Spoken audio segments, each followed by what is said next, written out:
Have you ever wondered what happens when your digestive power turns against you? When the very enzymes meant to help digest your food start digesting your own body. That's the terrifying reality of pancreatitis. Pancreatitis is the inflammation of the pancreas, an organ located behind your stomach that plays a vital role in digestion, blood sugar control. When the pancreas becomes inflamed, those powerful digestive enzymes activate too early, causing the pancreas to start attacking itself. This can be sudden, known as acute pancreatitis, or ongoing and recurring, called chronic pancreatitis. The result? Excruciating abdominal pain, dangerous enzyme leakage, and life-threatening complications if left untreated. Today, we'll break it all down from the causes and signs to what happens inside the body, how it's treated, and the essential nursing care you must provide. Stay tuned till the end. This could save your patient's life. Now, let's talk about how pancreatitis shows itself. The hallmark symptom is severe, persistent upper abdominal pain that radiates to the back because the pancreas lies retroperitonally, and inflammation irritates nearby nerves. The pain often worsens after eating a fatty meal.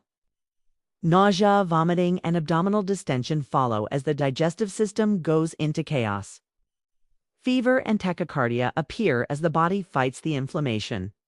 You may also notice bluish discoloration around the umbilicus Cullen's sign or the flanks Gray-Turner's sign, which occurred due to internal bleeding and enzyme leakage.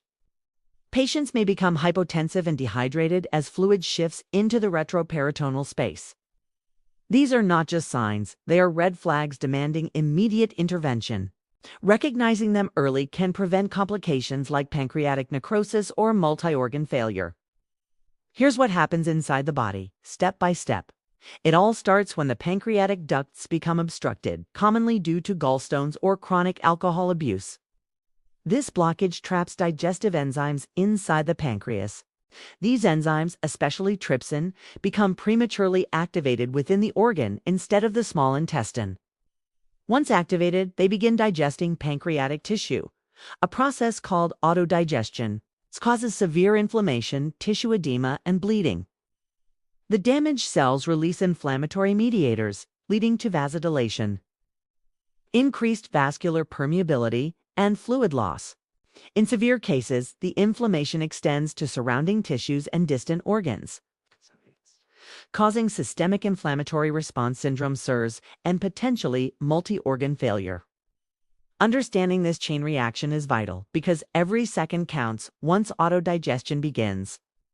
Now let's see how medicine steps in to save the pancreas. The first rule: rest the pancreas. That means nothing by mouth. The patient is kept NPO to stop enzyme stimulation, or fluids are given aggressively to correct dehydration and maintain circulation. Pain control is critical. Opioids like morphine or fentanyl are used, but carefully monitored. If gallstones are the cause, an ERCP endoscopic retrograde cholangiopancreatra may be performed to remove them.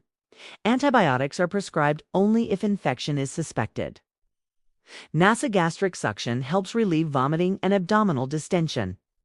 In chronic cases, pancreatic enzyme replacement therapy is initiated and alcohol must be strictly avoided. The focus is to support the body, prevent complications, and allow the pancreas to heal without further damage. And here's where nurses truly make the difference. The nursing priorities start with pain, assessment, and relief. Frequent monitoring of pain scale, ministering analgesics, and positioning the patient in a side-lying or fetal position for comfort. Monitor vital signs, urine output, and fluid balance closely to detect shock early. Maintain strict NPO status and provide oral hygiene to ease dryness and thirst. Observe for signs of hypocalcemia, like muscle twitching or KOSD sign. Keep an eye on blood glucose levels as pancreatic function may be impaired. Provide emotional support, as patients often feel anxious due to pain and hospitalization. Educate them about alcohol cessation, low-fat diet, and the importance of follow-up. In pancreatitis, skilled and compassionate nursing care doesn't just support recovery, it saves lives.